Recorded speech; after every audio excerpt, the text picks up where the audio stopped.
안녕하세요 여러분. 오늘은 서울 근처 신도시들과 그 지역의 부동산 시장에 대해 살펴보겠습니다. 서울 주변에는 서울시의 인구 분산을 목적으로 만들어진 신도시들이 있습니다. 주로 경기도와 인천 등 서울과 인접한 지역에 많이 만들어졌죠. 그리고 신도시들은 서울에 비해 더 집값이 저렴하면서도 좋은 주거 환경을 갖춘 곳이 많습니다. 예를 들어 송도나 청라, 영종도 같은 곳에서는 4억, 5억 원대의 주택을 찾을 수 있고 비싼 편이라 해도 7억, 8억 원이면 꽤 괜찮은 환경에서 살 수 있습니다. 서울 상급지에서 집을 구하려면 20억, 30억은 필요하죠. 상당히 많은 차이가 납니다. 물론 7억, 8억이라는 가격도 대부분의 서민에게는 결코 가볍지 않은 금액입니다. 많은 사람들이 대출을 받아 집을 구입하고 그 대출을 평생 동안 갚으며 살아가는 경우가 많습니다. 이런 상황에서 흥미로운 점은 상가의 가격입니다. 서울과 경기도, 인천을 비교할 때 아파트 가격 차이는 극명하지만 상가의 분양가나 월세 가격 차이는 그리 크지 않습니다. 실제로 일부 신도시의 신축 상가는 서울보다 더 비싸기도 합니다. 상가는 주로 배우 수요를 고려하여 지어지는데 신도시에는 인구가 많이 몰리기 때문에 상가도 많이 지어지곤 합니다. 문제는 인구 수만큼 중요한 것이 바로 구매력입니다. 대부분이 주택 대출로 인해 소비 여력이 크지 않기 때문에 상가에서의 매출은 기대하기 어렵습니다. 결과적으로 많은 상가들이 입주민들의 소비 부족으로 인해 공실로 남거나 폐업하는 상황에 직면하고 있습니다. 이로 인해 상가 공실이 많아지고 그 결과 상권이 쇠퇴하면서 상인들도 들어가고 싶어 하지 않는 악순환이 반복되고 있습니다.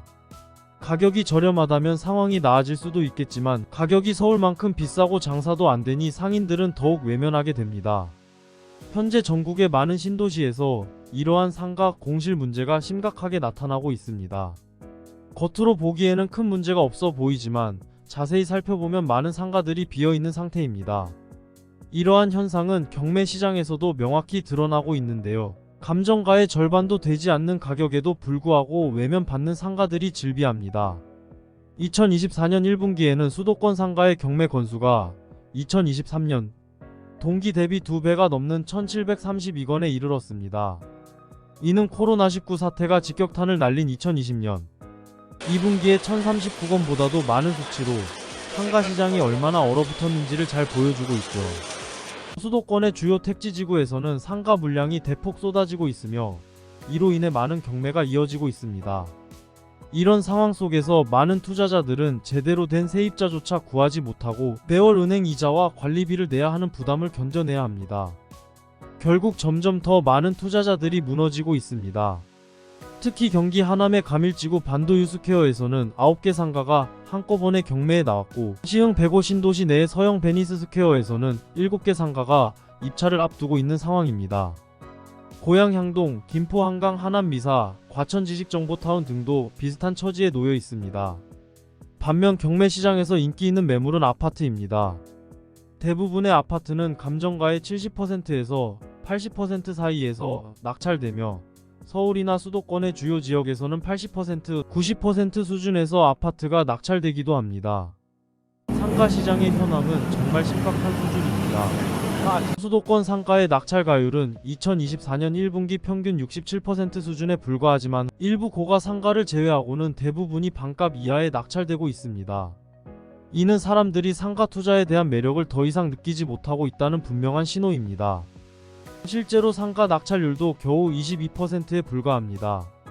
특히 인천 청라신도시의 청라스퀘어 세븐에 위치한 상가는 4차례의 유찰 끝에 감정가의 24%인 2억 5천만 원에 매각되었습니다. 이러한 상황에서 상가를 낙찰받는 것도 문제지만 실제로 제값을 받고 세입자를 구하기는 더욱 어려워지고 있습니다. 고금리가 장기화되고 내수 경기가 침체되며 이커머스 시장의 확대 등 복합적인 요인이 수익형 부동산 시장의 위축을 가속화하고 있습니다. 상가 임대인들 사이에서는 상반기에 미국 중앙은행의 금리 인하에 대한 기대로 버텼지만 이제는 그마저도 기대를 접고 있는 분위기입니다. 많은 임대인들이 금융적 한계에 도달한 상태입니다. 인천 서구 청라국제도시 중심 상업지구를 보면 건물마다 매매나 임대라고 적힌 안내문이 빼곡합니다.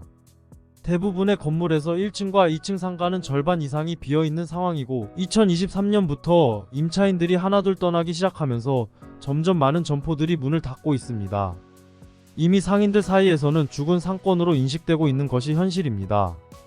현재 상업용 부동산 시장은 매우 어려운 시기를 겪고 있습니다. 일부 임대인은 월세를 받는 것을 포기하고 관리비만 내는 조건으로 임차인을 모집할 정도입니다.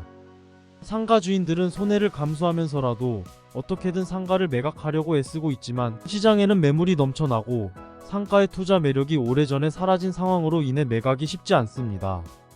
고금리와 공실 장기화가 복합적으로 작용하면서 상업용 부동산 시장은 한계에 다다르고 있습니다. 최근 2년에서 3년 동안 부동산 시장 호황을 힘입어 수도권 택지지구 쪽에서는 상가와 지식산업센터가 대량으로 공급되었는데 이 지역은 상황이 더욱 심각합니다. 수익을 내지 못할 뿐더러 대출 이자조차 버티지 못하는 임대인들이 많아 분양가 이하로 손절매하거나 자진하여 경매에 붙이는 사례가 늘고 있습니다. 특히 경기 김포의 구례동에 위치한 김포 한강 듀플렉스는 더욱 심각한 상황입니다. 2022년 분양 당시 서북부 최대 규모의 지식산업센터로 김포 콤팩트시티 개발 소식과 함께 한때 많은 투자자가 몰렸습니다. 하지만 2023년 준공 이후 1층 상가 50개 중 무려 48개가 공실로 남아있는 상태로 공실 상황이 지속되고 있습니다. 올해 들어 아파트 거래량이 다소 회복되는 가운데 상업용 부동산 시장의 상황은 계속해서 악화되고 있습니다. 한국부동산원에 따르면 수도권 상업용 부동산 거래량은 2023년에 95,788건으로 2년 전에 248,987건에 비해 무려 15만 건 가까이 감소했습니다. 이는 거의 61%에 가까운 감소율입니다. 2023년 7월 이후에는 임대인이 분양가 2억 원보다도 5천만 원 정도 싼 가격에 급매로 내놓았음에도 불구하고 거래 자체가 사라진 상황입니다. 이런 현실에서 많은 사람들이 차라리 경매장으로 보내서 50% 할인된 가격에라도 정리하는 것이 낫다고 생각하는 추세입니다. 거래의 가뭄 현상이 길어지면서 결국 대출 이자를 감당하지 못한 임대인은 경매로 내몰리고 있습니다. 한때는 상가의 꽃으로 불리며 분양 흥행을 보장하던 아파트 단지 내 상가조차 이제는 미분양이 속출하고 있습니다. 상가 분양가를 절반으로 낮춰도 분양을 장담하기 어려운 상황이 됐습니다.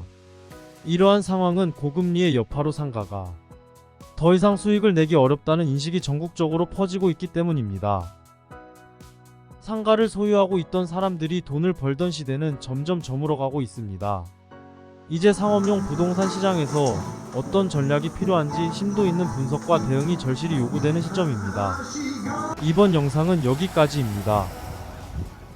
구독과 좋아요는 영상 제작에 큰 힘이 됩니다. 감사합니다.